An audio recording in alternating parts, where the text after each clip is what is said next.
Europe 1, 8h19, l'interview de Jean-Pierre Elkabbach est à suivre sur europe1.fr en vidéo. Votre invité ce matin, le ministre de l'Agriculture, Stéphane Le Foll. Bienvenue Stéphane Le Foll et bonjour. Bonjour. À chaque jour, ses difficultés. Absolument. Laurent Fabius, ministre des Affaires étrangères, bien informé, même hors de son territoire, vient de dire que la prévision de croissance pourrait être cette année 2013 de 0,2-0,3% au lieu de 0,8%. D'abord, est-ce que vous confirmez ?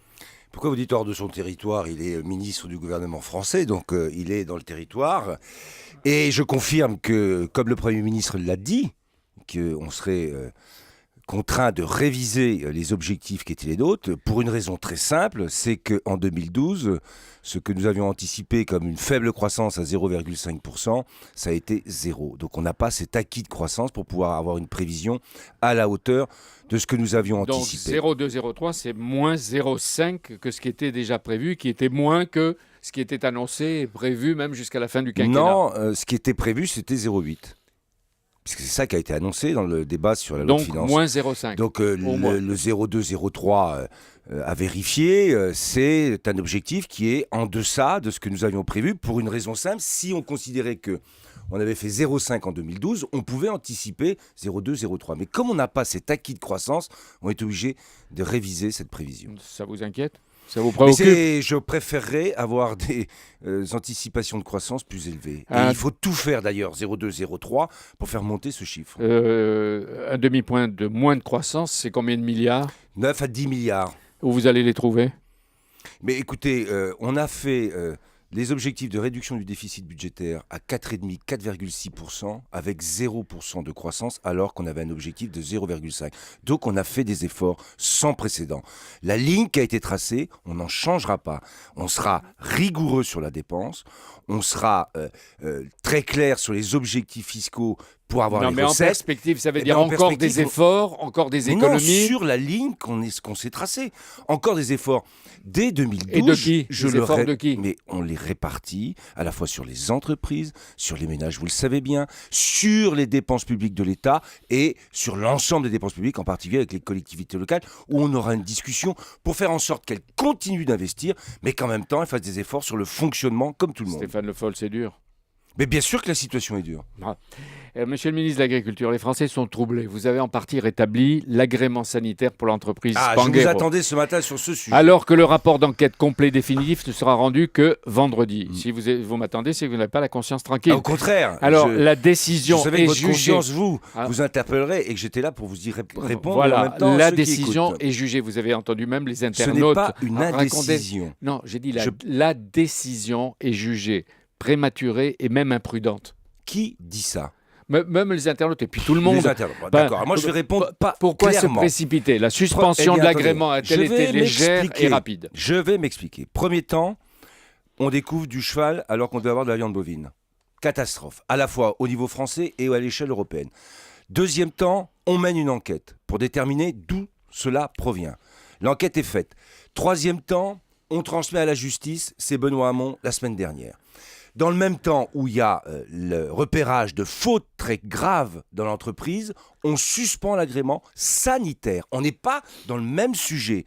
Je suspends cet agrément pour envoyer une brigade nationale qui va regarder l'ensemble des produits de cette entreprise. Mais l'enquête n'est pas finie. Et vous donnez l'agrément. Attendez que je termine. Cette entreprise ne faisait pas que du négoce de viande qui était vendu à d'autres entreprises. Elle transforme aussi des produits cassoulet, viande porcine et autres. Donc, nous savions... Attendez, et là, vous savez, et vous êtes sûr ce matin que c'est de la viande de bœuf, sur la viande hachée, les saucisses tout a été et les vérifié. plats. Exactement.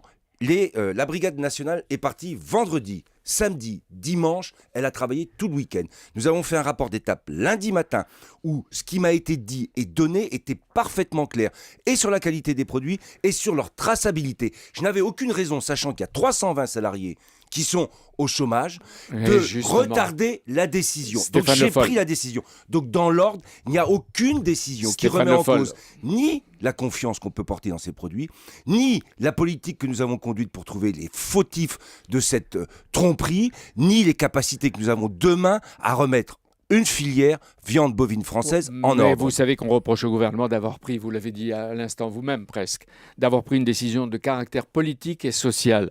L'emploi des salariés plutôt qu'une sécurité sanitaire totale et Monsieur prouvée. El-Kabbach, vous ne pouvez pas dire des choses comme ça. Vous ne pouvez pas m'accuser de J'accuse prendre pas, une moi. décision J'accuse qui pas. remettrait en cause la qualité sanitaire des produits et qui mettrait en cause, en plus, les consommateurs. Jamais je ne prendrai une décision comme ça. Si j'ai pris cette décision, c'est parce que j'ai la certitude qu'après les études et le contrôle qui a été fait, il n'y a aucun problème sur la qualité des produits. Vous nous dites- Donc ne répétez pas ça, Vous nous dites- c'est un mensonge. Vous nous dites ce matin qu'au terme de l'enquête, la justice sanctionnera ceux qui ont vendu du cheval à la place du bœuf. Absolument, ça ne change rien. Les Est-ce que vous coupables comprenez que français dans seront Mais sanctionnés. bien sûr. Et il y a une enquête judiciaire qui est en cours, et vous verrez que cette enquête va continuer, que la police va enquêter. Il y a des dirigeants, et c'est pas les salariés qui sont en cause, qui ont fait du négoce avec des produits qu'on a vendus pour de la viande bovine alors que c'était du Eux cheval. ne savaient rien. Qui Les salariés de Ben, l'entreprise. allez leur demander, Personne. vous allez voir ce qu'ils vont vous dire. Je ne crois pas que ceux qui travaillent dans cette entreprise savaient quelque chose. Ce sont donc les patrons qui sont Il y a concernés. des gens qui seront responsables, c'est la justice qui le déterminera. La société était soupçonnée d'avoir fait un profit de 550 000 euros, c'est Benoît Hamon qui le disait, en vendant des millions de plats surgelés dans une dizaine de pays européens. C'est pas elle qui a fait ça. C'était 750 tonnes de cheval. Mm. Est-ce que vous pouvez me dire ce que représente en chevaux 750 Non, tonnes? je peux pas vous dire. Je sais qu'une carcasse de cheval, ça doit être autour de 300 à 400 kilos. Autrement Donc dit, après- c'est plus de 1500 chevaux. Est-ce que vous évaluez, monsieur le ministre, la baisse des achats? Vous pouvez aujourd'hui? On a évalué la baisse des achats aujourd'hui sur le surgelé à 5% à peu près. Est-ce que c'est pas un mauvais coup qui est porté à la filière bovine française? Non, parce que sur la filière bovine Et qu'est-ce que vous allez française, dire dans 4 jours à la aux, fois aux sur, agriculteurs, producteurs, l'ensemble etc., de la salon viande qui est d'agriculture? consommée, sur 1 900 000 tonnes de viande consommée, il n'y en a que 300 000 qui sont consacrés aux plats transformés. Le reste, c'est de la consommation en boucherie, c'est du détail, c'est du steak haché. Sur cette viande-là, il y a une traçabilité totale. Et les consommateurs peuvent avoir confiance. Et comme le disait Pascal Et- Berthelot tout à l'heure, est-ce qu'on pourra étiqueter Alors- jusqu'à l'origine des produits et même sur les plats surgelés, Transformé, voilà. Donc, transformés, c'est l'objectif préparés? qu'on va se fixer avec les réunions qui sont en cours cette semaine, et dont une aura lieu jeudi matin, c'est de promouvoir une organisation en France qui permette, même pour les produits transformés, d'avoir l'origine des viandes. Vous donnerez à vos enfants à manger dès demain ou aujourd'hui des Bon, ouais, mon enfant, lasagnes? Mon fils a 24 ans, Il je, peut manger des je crois qu'il lasagnes mange des lasagnes. Hein. Oui, et vous aussi sans crainte. Non, moi, oui, peut-être. Stéphane Le Foll, non, mais on est un peu animé parce que c'est un peu Oh. normal. Et il y a une passion Mais c'est autour de très ces questions. important. Parce que moi, je ne peux pas me laisser accuser de prendre des décisions qui remettraient en cause la sécurité des consommateurs. C'est pas possible. Alors, moi, quand je prends des décisions, j'ai cette honnêteté, cette sincérité, et à chaque fois, je serai le plus clair possible. La Commission européenne a autorisé à partir du 1er juin les farines animales, les protéines animales transformées pour nourrir les poissons d'élevage. Ce mode d'alimentation est interdit depuis 17 ans. Est-ce que vous n'êtes pas préoccupé? Je suis préoccupé, j'étais député européen, j'avais voté contre cette proposition. La France, alors que j'étais ministre de l'Agriculture, a voté contre la mise en œuvre. Nous avons été minoritaires, puisque un certain nombre d'autres pays souhaitent utiliser. Alors, ce n'est pas des farines animales, soyons clairs là aussi. Oui, C'est des protéines animales transformées. C'est-à-dire que les farines, c'était de l'équarrissage, tout ce qui ne pouvait pas être utilisé, chauffé, broyé. Bon, et ça a donné ce que vous savez. Là, c'est autre chose. Mais en même temps, moi, je suis tout à fait conscient de la difficulté. On va regarder avec l'ensemble des professionnels. Je le dis quand même, aquaculture de nos régions en France, la production de poissons en France est sans farine, Xavier sans Belin, protéines FNSLA animales. est hostile. Est-ce que la France peut demander à la Commission de revenir sur sa décision qui La est France, impopulaire? on va engager un débat à l'échelle européenne pour faire changer les choses. Bien sûr. Vous imaginez que des farines de volaille et de porc, est-ce qu'on verra un jour des poissons fous comme des vaches folles? Non. Et dernière question là-dessus, des poissons nourris avec de la farine de porc, hein, avec la farine de porc, même si c'est transformé, etc. Les musulmans et les juifs, vous croyez qu'ils achèteront des poissons? Non. Mais la farine, aujourd'hui, les poissons sont nourris avec des farines de poissons, puisque ce sont des poissons carnivores. Ouais. Bah oui. Il paraît que Brice Hortefeux vient de dire que le cafouillage, c'est la méthode et la marque du gouvernement. C'est un expert en héros. cafouillage, donc je le laisserai faire ses commentaires. Merci à vous. Merci à Stéphane Le Foll, ministre de l'Agriculture. Merci Jean-Pierre. À demain.